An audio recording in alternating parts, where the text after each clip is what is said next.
All right, today I'm going to show you my shotgun reloading machine. I'm not going to do a lot of shotgun reloading. I have a lot of rounds to reload, but I also have a lot in stock and I don't have a lot of shot left. So I'm kind of dwindling my supplies down and then I'll go shopping. Gun stores are open. So anyway, this is the MEC 600 Junior. Okay, that's what they call this machine. Um, it's relatively inexpensive and it comes with a bunch of different attachments. This is the block on the top that actually you have. It comes with one block for 1 ounce loads, and then it comes with another block for 1 1/8 ounce loads, and they have other blocks depending on whether you're loading magnum shells or anything else like that.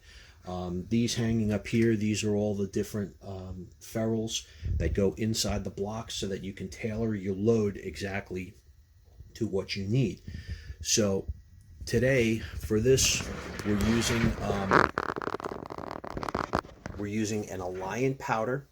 So you have to remember, depending on what brand of powder and what kind of powder you're using, that's the load data charts that you have to go through. This is not like muzzle loading where there's only 3 different kinds or 4 different kinds of powder. There are literally hundreds of different powders depending on what you're doing, whether you're shotgun, whether you're rifle, and anything. And all of the load data is contained in the books from the manufacturer. So like I said, what I use for shotgun and handguns is I use Alliant red dot powder. This powder, it comes in this big jug. This is a 4-pound jug I got for like $70 from Dunkelberger's out in Stroudsburg, and that usually lasts me like 2 years. Maybe I could stretch it to 3, as long as you keep the powder in its own container and dry. The powders will last forever. This is a flake powder, so I don't know if you can see this in the video. It's very flaky. Okay, so this powder is more volatile than some of the other pellet style powders, but again, as long as you keep it dry and you keep your points of ignition away, there's no danger with it. So I already have my load data out of my chart. Basically what I'm going to be loading, we're going to be loading 1 ounce shot. I'm going to be using the red dot powder. I'm going to be using a 209 primer. Okay, and I love CCI primers. I don't care about Remington. I don't care about Winchester. CCIs give a little bit more bang for your buck. With the exception of my Magnum pistol primers, which I'm going to be using for my Beowulf, and I believe I bought Federal match primers because at the time it was the only thing I can get. And I have had misfires with the Federal match primers. CCI brand primers, I've never had misfires with. They just don't misfire. They burn hot and they go off when you want them to. There's a particular wad, okay? When you're using the load chart, it'll tell you specific wad. There's all different types of wads. There's wads for 1 ounce shells. There's wads for 1 1/8. There's wads for 2 3/4 inch shells. There's wads for 3-inch shells. So this particular wad is a CB 1112. Okay, these are clay busters. I can get these locally. There's a gun shop down off 78. I believe it's Garden State Reloading. I believe I got that from them. Those guys in there are real cool. According to the load data, I'm going to be loading 17.7 grains of the red dot. And that should give me about 1,200 feet per second. Okay, they give 4 different loads depending on how fast you want. If you want like a commercial grade, which is 1,310 feet per second, you'll go a little bit heavier on the load, like 19.7 grain. Or if you want to go real light, the lightest you should go is 16.5 grains with this setup, with this powder, with this primer, with this wad. Okay? And you should always follow the load data. Don't be making up your own loads unless you really know what you're doing. And I'm going to explain that when we load the 300 Winchester Magnum, because I have made up my own load. But I digress. So basically what happens to set the machine up, it's a good idea to have a scale. Okay? So right here I have a Hornaday digital scale. I've had this scale for 10 years. It's been amazing. There is a setup procedure. You have to let it warm up, and then there are weights on the side over here that you use for calibration. You always calibrate the machine, and then you always zero it out. And I weigh the first couple of shells so I get an idea of how much they weigh and what we're looking at in the way of shot to make sure that I actually have all of that in there. Okay, so regardless, let's put that away. And it's easy to mount the bottles. Now these bottles are already filled. This is all the shot I have left, so we're only going to be reloading a couple. I just threw some powder in this one. Okay, when these are empty, you need to empty the powder containers. You could put the powder back in the container that it came out of. Okay, I don't recommend you keeping the powder in this. This has a plastic plug in the bottom so you can actually fill it while it's on the machine, and I have done that. It's real convenient to do if you're running low on shot, you're running low on powder, you're in the middle of a reloading session and you don't want to go taking the machine apart. You could just pop this plug out and actually load your powder and your shot through the top. So, but that's a conduit for moisture. So you can leave your shot. I leave shot in here that's just lead shot. But the powder goes back in the container. And as long as you only have one container on the table, there shouldn't be any mix-up. Okay? Once powder gets mixed up, it's garbage. You can't use it anymore. So the machine basically turns itself upside down. You screw these in.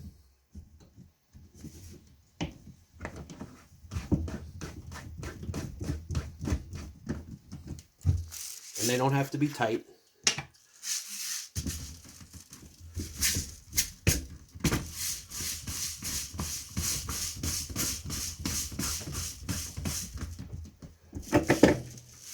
And if I can turn this up without knocking anything off my workbench, boom.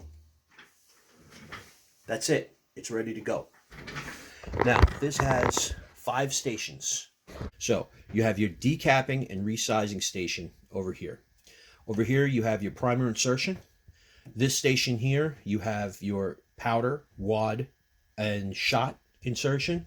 Then you have a crimp starter.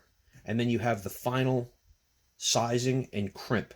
Okay, so I'll put this on the scale, and I will zero the scale out. I don't know if you could see the numbers in the video, but I will zero the scale out. And that's 0. So now what happens when I drop the powder, I should be able to tell how much powder is actually in there. So we put it in the, this is the decapping and resizing die. Okay. And one shot down, boom, out comes the primer. Real easy. Okay. So we got no more primer, and that's actually sized and ready to go. So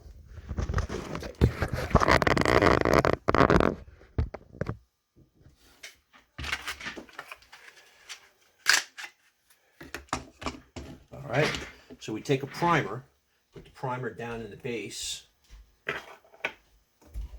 put that up onto the machine, and give it a little. There we go. Now that's primed. Now the only thing that you have to double check with these is you just got to make sure it's flat. If it doesn't wobble or fall over, then you're okay.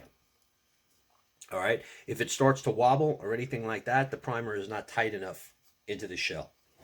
And you can very easily just put it back on and just give it another if you have to. Okay. So that's that. So that's now primered again. Let's install our powder charge. So we're going to put that back into the machine. Okay. Now,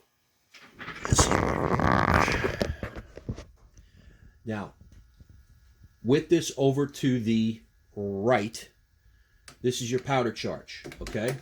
So your powder should be inside that little ferrule.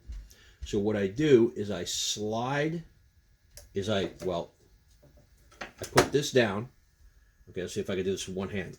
And I slide this ferrule to the side. And you just heard the powder drop into the shell. Okay? I raise that back up again. Now, normally, I would immediately insert a wad, and then I would drop my shot in. But I'm not going to do that because I want to check to make sure I have the right amount of powder that's in there. I don't know if you could see that, but there should be about 17.7 grains of powder in there. And if you look, there's 18.1. Okay? So I'm going to want to, on the next load, 18.1 is still less than the 19 that it said 19.7, which is the maximum. 18.1 is a little heavy. We might be going faster than 1,200 feet per second. But like I said, for a first time when I'm just setting up the machine, that's good. So we put the round back in there. And then I will actually install the wad.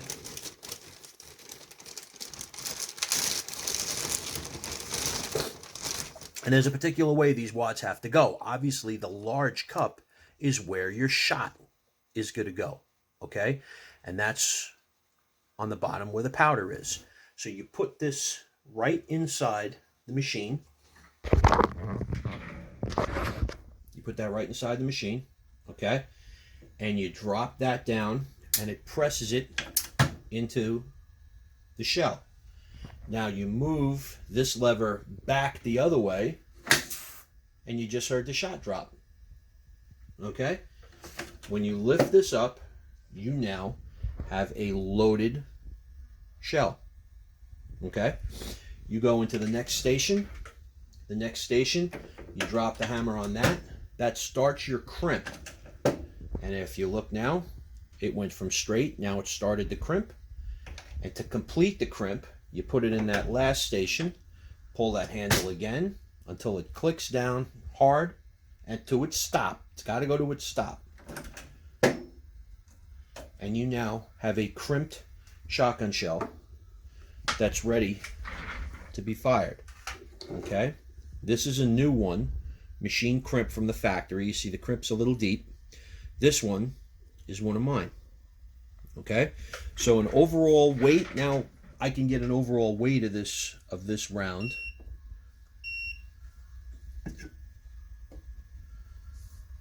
Which is going to be about 614, 615 grains. Okay? So as long as I'm within 15 grains, up or down, on a shotgun, shotguns aren't that accurate. That's good enough for me. Okay? Let's do another one. Let me just double check move some of this stuff out of the way. Let me do one more, and let me just double check the powder charge. So, out comes the primer. New primer goes in.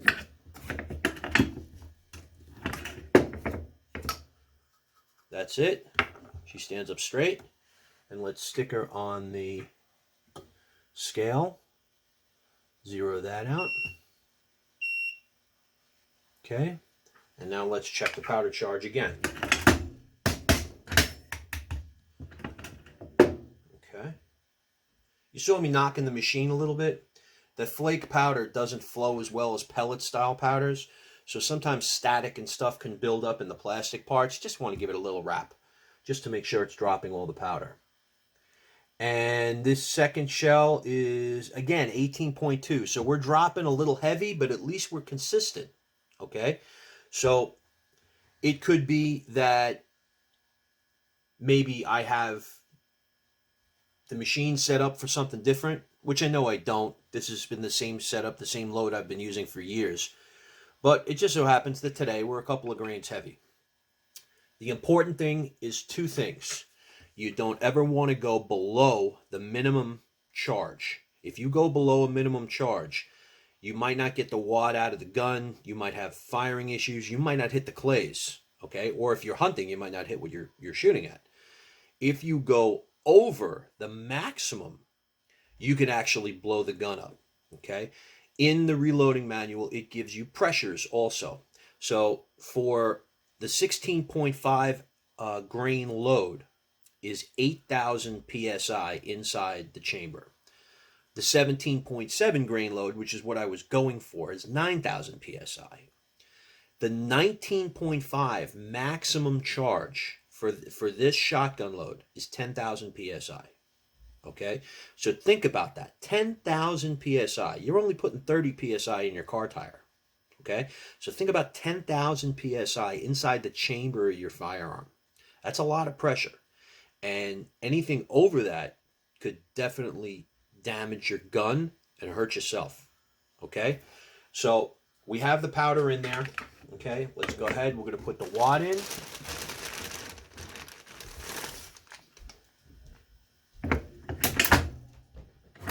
We're going to drop the shot. Start the crimp. Finish crimp. Boom. Done.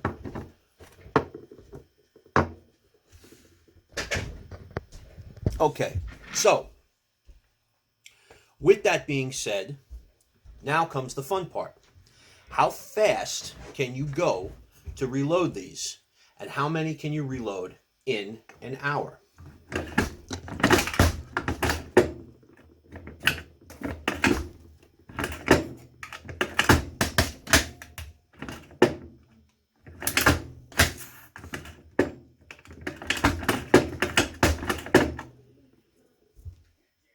That's it.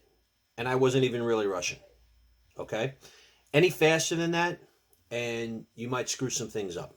Now, when I start doing this, I start rocking and rolling. I can reload about 200 rounds in an hour. Okay? Every 10 rounds that come out of the machine, I will do that whole measuring process. Okay? Until you know your machine, I suggest you pay attention to pretty much every station that comes out until you know your machine and you're familiar with the procedure. Okay? A couple of things that can go wrong.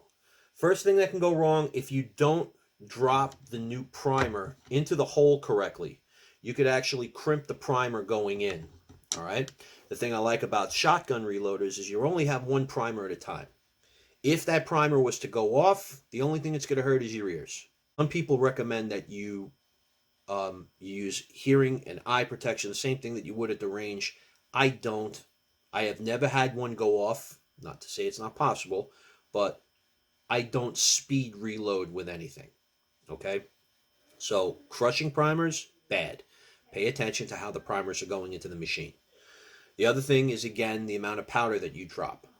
You want to be by yourself. A couple of times I paused the video because my wife, my son, they're walking through, they're doing other different things. So you concentrate on what you're doing.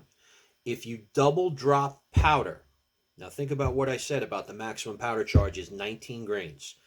If I'm dropping if I'm dropping an 18 grain, okay, if I'm using 18 grains of powder and I'm not paying attention and I drop another 18 grains in, that's 36 grains. Okay?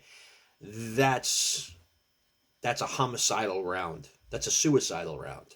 Okay? I'm asking to blow something up. All right?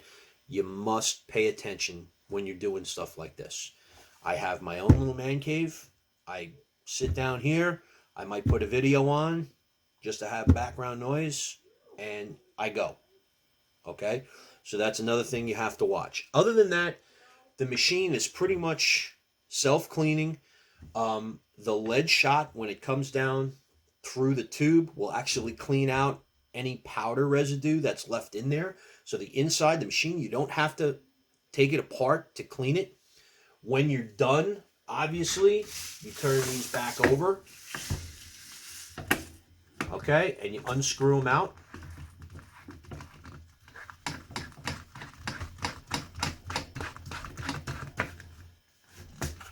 Just like you install them.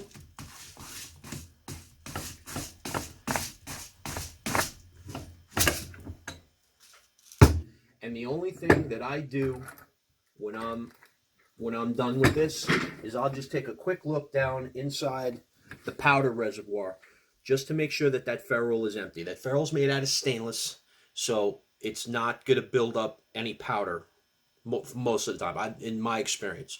As long as the powder is dry, it's not going to build up any powder in there. Wipe this thing down once in a while. Inside where this spring is, on the inside, this whole thing is spring loaded. So inside on the spring, maybe once a year, throw a little grease on that. Other than that, the machine is pretty much maintenance free. Okay. Other than that, that's it. So we reload. That's how you reload shotgun shells. Doesn't matter. This machine will reload high brass and standard shotgun shells. Okay. And just as long as you just use a little common sense and make sure that your shell is cleaned, and I went through all of that already. It's just like painting. Cleaning is 3/4 of what you're doing. And if you're not prepared to clean them and you're not prepared to do the right thing, don't do this. Okay, don't get into reloading. It's other than that, I find it a lot of fun. So next video is we'll be doing some 45s.